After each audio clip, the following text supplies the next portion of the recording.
Okay, so let's begin. I'd like to wish every one of you a warm welcome to the second installment of the webinar series. As you all may know, my name is Jerry, and I will be the host of today's webinar. So today I wanted to cover the topic of the motherboard. So let's just jump right into it. Let's not delay. So basically, components in a computer need to be able to communicate with each other. So data needs to be retrieved from the hard drive. Structures need to be read from the CPU, and basically, graphic information needs to be sent to the video card. So the component that allows all of this to happen is the motherboard. So basically, the reason why I've chosen this topic for today's webinar is for us to take a closer look at the different ports of your typical motherboard. So I'm just going to show you an image. So here's a typical ATX motherboard. So the first thing we want to look at are all of these connection areas, because every component that connects to the motherboard, you'll see that there's so many different connectors. So the first one you might notice is the CPU socket here. So this is exactly where the CPU is installed, and depending on the type of CPU the motherboard is made for, the socket might look a little different, but for the most part, it's very easy to actually identify the CPU socket. So the next one we have next to the CPU socket are the memory slots. So this is where the computer's memory modules, or as many of us would call it, we generally do call it RAM sticks rather than memory modules. But you would find in your courseware it's generally referred to as memory modules, but you can use them interchangeably. So there's generally four memories. So 4 memory slots is the standard for most motherboards. But depending on the board, you might find certain motherboards will have maybe 2 slots, or some would have 4. Just depends on the type of motherboard that you have purchased or that you have in your possession. So the next we're going to talk about is the ATX power connectors. So you see at the right, as indicated by the red arrow, we'll find the ATX motherboard power connector. And at the top left, as indicated by the yellow arrow, is the CPU. It's a CPU power connector. So upon examining the cables, you may, or as you may see in the description, you may begin to wonder, why does the connector say 4+4 and not 8? And the motherboard connector says 20+4 and not 24. So in some older motherboards, and also depending on the CPU, so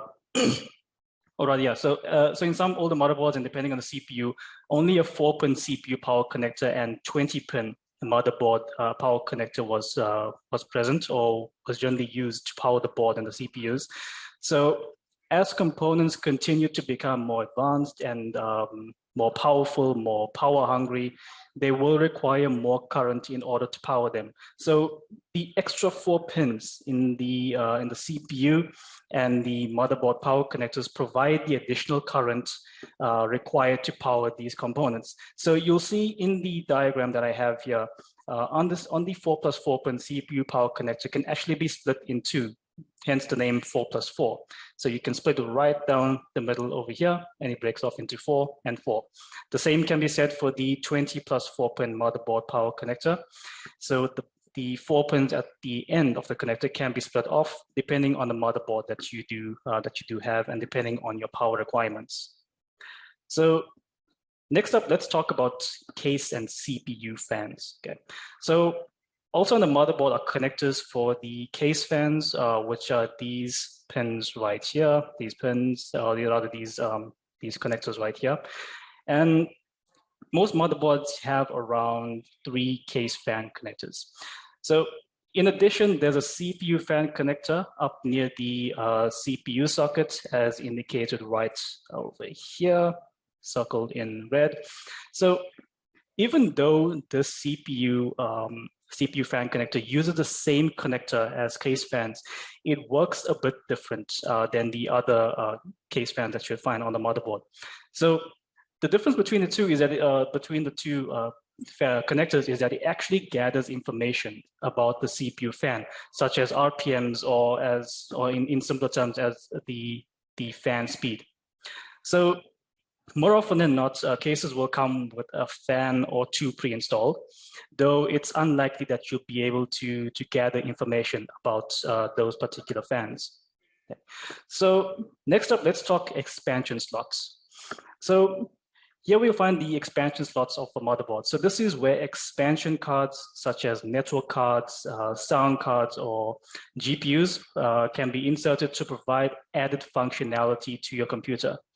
So perhaps you're assembling a computer for gaming purposes, or maybe you're not too happy with the quality of a motherboard's onboard sound.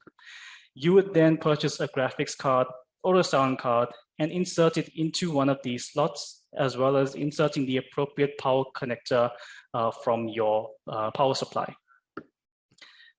So next we have is the front panel and case connectors. So down by the expansion slot is where you'll find the motherboard's front panel connectors. If your case has front panel audio or USB, you would connect the cables for them down there.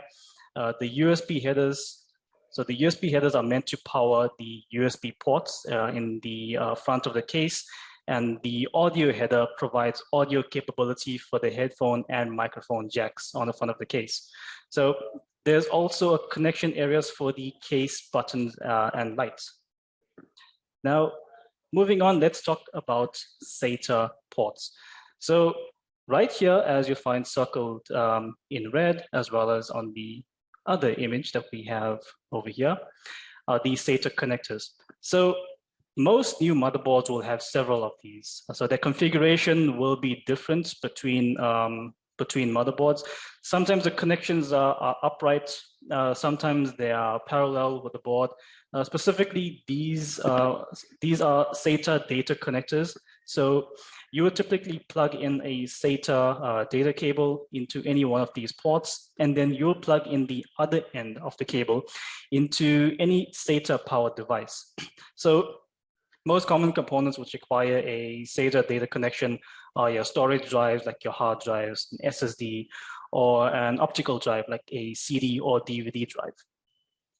So next up we're going to talk about is the firmware and CMOS battery. So in addition to all these connectors, motherboards also have integrated flash memory that stores the motherboard's firmware. So motherboards use one of two different types of firmware, and the first is the BIOS, or basic input-output system, and the second, which is let's say newer, well, in fact it is newer than BIOS, is called the Unified Extensible Firmware Interface, or as it's commonly known as UEFI. So over here we have the CMOS battery, and all the motherboards store BIOS configuration settings in the CMOS chip, which uses volatile memory. Volatile memory meaning that when you switch off the computer, all of the data within that chip would have been lost. That's the same thing that applies for RAM sticks. RAM sticks is referred to as volatile memory. So the CMOS battery supplies power to this memory, so that the settings aren't erased when the computer is turned off. Now, however, modern motherboards store the BIOS configuration settings in what's called non-volatile BIOS memory. So the CMOS battery on these motherboards is also used to retain accurate day and clock times when the computer is unplugged. So next up, another integrated component in the motherboards is the motherboard's chipset.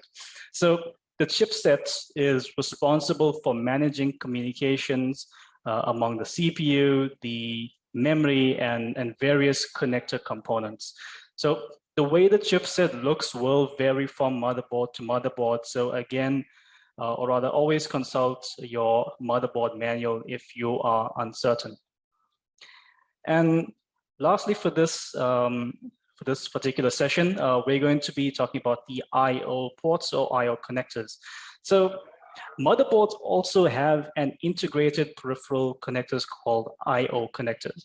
So the type of connectors here depend on the motherboard. So Some motherboards have onboard components such as a network card or a video card or a sound card. So in this case, then those connectors would be here. If this is the case, rather, then the connectors would be here.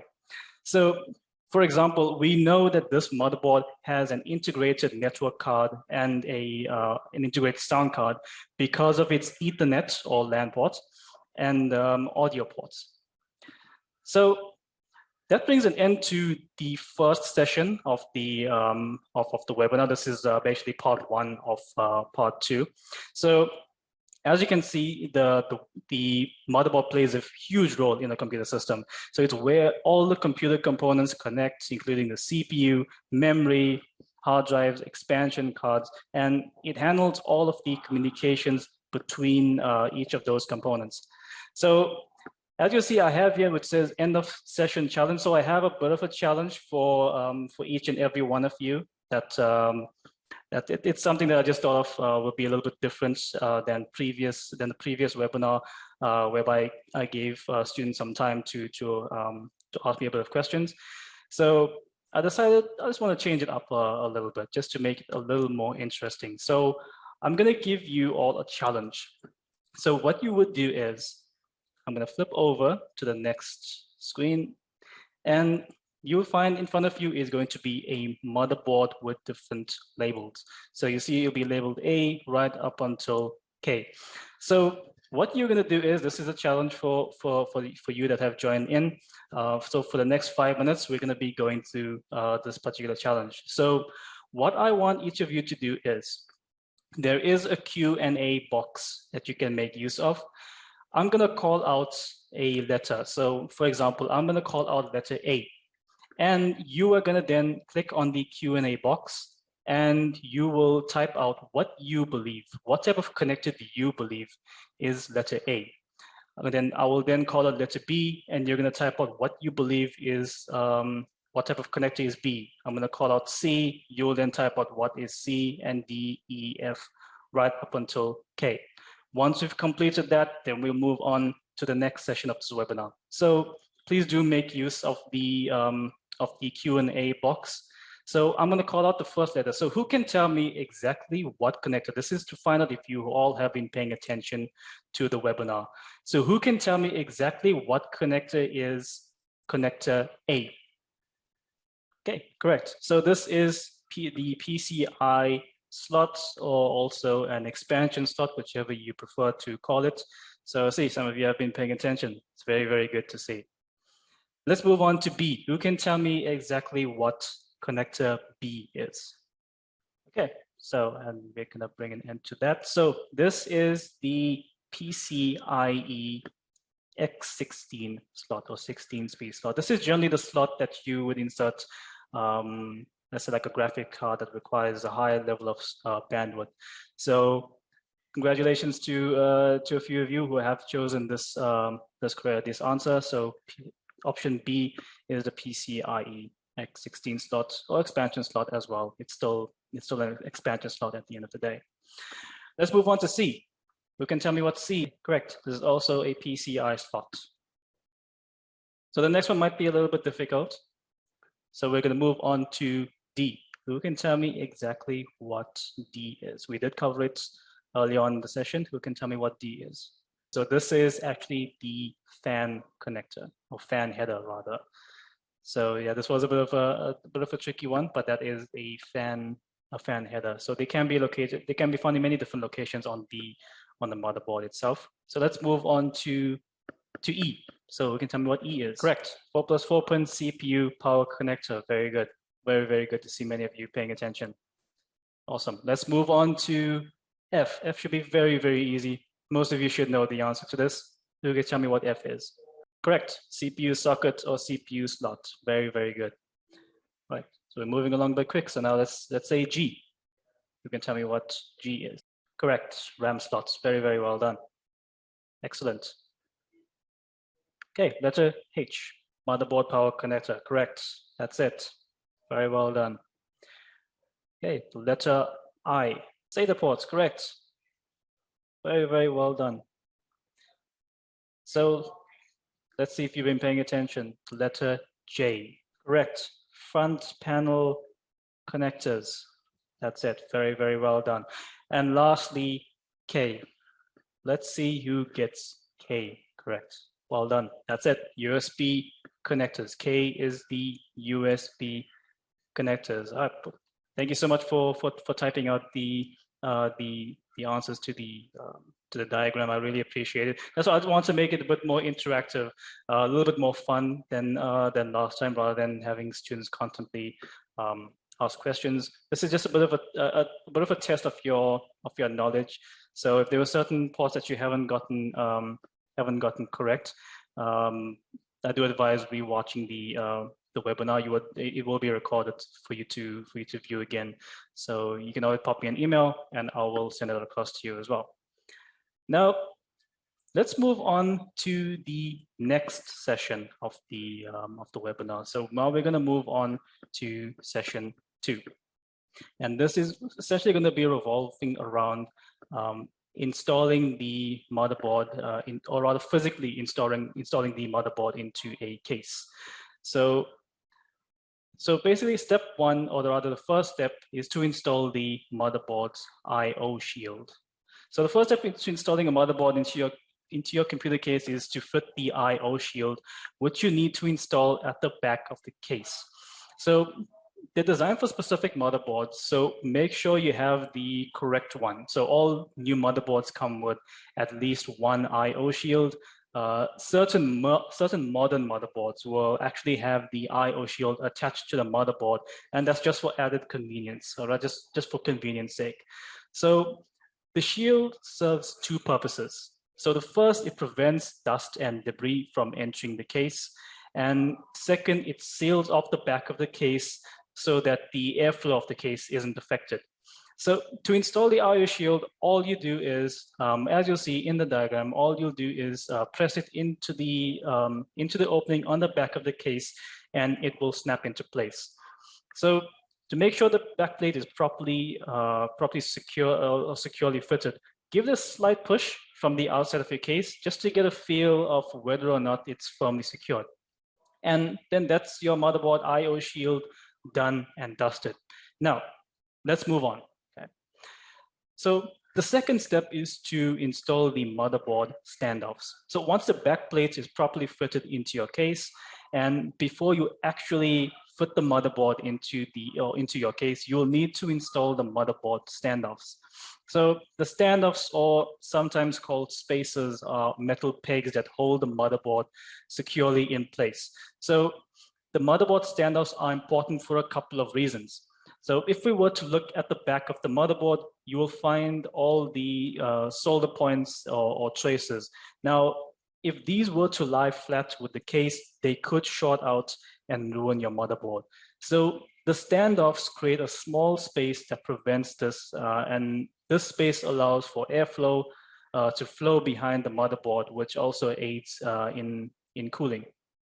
So the majority of computer cases will come with standoffs for mounting your motherboard, and many cases also have them pre-installed. So some cases have some standoffs pre-installed with extra standoffs being packaged in a small bag for you to manually install if need be. So the standoffs can be fitted in different holes depending on the size of your motherboard. So for example, if you were to install the standoffs in the case, so if you're installing into a case with a different standard ATX size motherboards compared to, say, a micro ATX motherboard or an ITX. So you'll learn more about the different form factor motherboards in your courseware. So we won't go into too much of detail here. So when you look inside so it's best to look inside your case for any pre-installed standoffs and gather any extra standoffs you have that came in a bag with your case. Okay. So the third step is to install the motherboard onto the standoffs. So now you get your so basically now you get your motherboard, but ensure that you ground yourself first, and you carefully lower it so that the rear connections or ports fit into the corresponding ports on the I/O shield that you installed earlier. So also making sure that each standoff fits into the holes on the board. Aligning the board properly might require you to gently force the motherboard against the backplate. So look to the back of the case at your motherboard backplate to ensure the ports are all lined up properly. So once the board is in place, you grab the motherboard screws, screw them in, but just be careful not to over tighten them. And that is pretty much it for physically installing a motherboard into a case. The last thing that you would need to do is merely to connect the cables into the appropriate connectors, which we've already discussed earlier. So one thing to keep in mind, and I know I like to repeat this to many students, is to always consult your motherboard manual for any information you require. When assembling your computer, it's absolutely essential to keep it in close proximity whenever you need a little assistance. And that's it for the session. So in this session, we spoke about prepping your case for installation of the motherboard. We spoke about the standoffs, how to install them, and how to properly install your motherboard into the case. And lastly, I'm going to issue you a second challenge. This one will be a little bit quicker than the previous challenge. So what we're going to do is I have a couple of questions you will find on screen, and I'm going to give you all 5 minutes to answer both questions in the Q&A box. So when you're ready, by all means, go ahead and answer question 1. Okay, as most of you have already completed question 1. So question 1 is E, standoffs. So you are in the process of installing a motherboard in a system case. Which of the following objects should you place between the motherboard and the system case? So we did cover this in the second step of session 2. The answer is E, standoffs. So standoffs go between the motherboard and the case. Standoffs prevent the motherboard circuits from touching the system case and grounding or shorting the motherboard. Okay, so question 2, you have just finished replacing the motherboard in your friend Ethan's computer with the same type of motherboard that the computer had originally. So you tested the motherboard by powering it on and verifying that the operating system started and that the applications work. Now Ethan is complaining that his computer no longer recognizes his external hard drive, which he had connected to the previous motherboard. Which of the following is most likely causing the external hard drive not to function? So for those of you who chose option A, you are correct. The USB front panel connector was not properly connected. Remember, they did indicate that it is an external hard drive, so it was connected to a USB port. So the USB front panel connector was not properly connected. So well done to those of you who had chosen option A.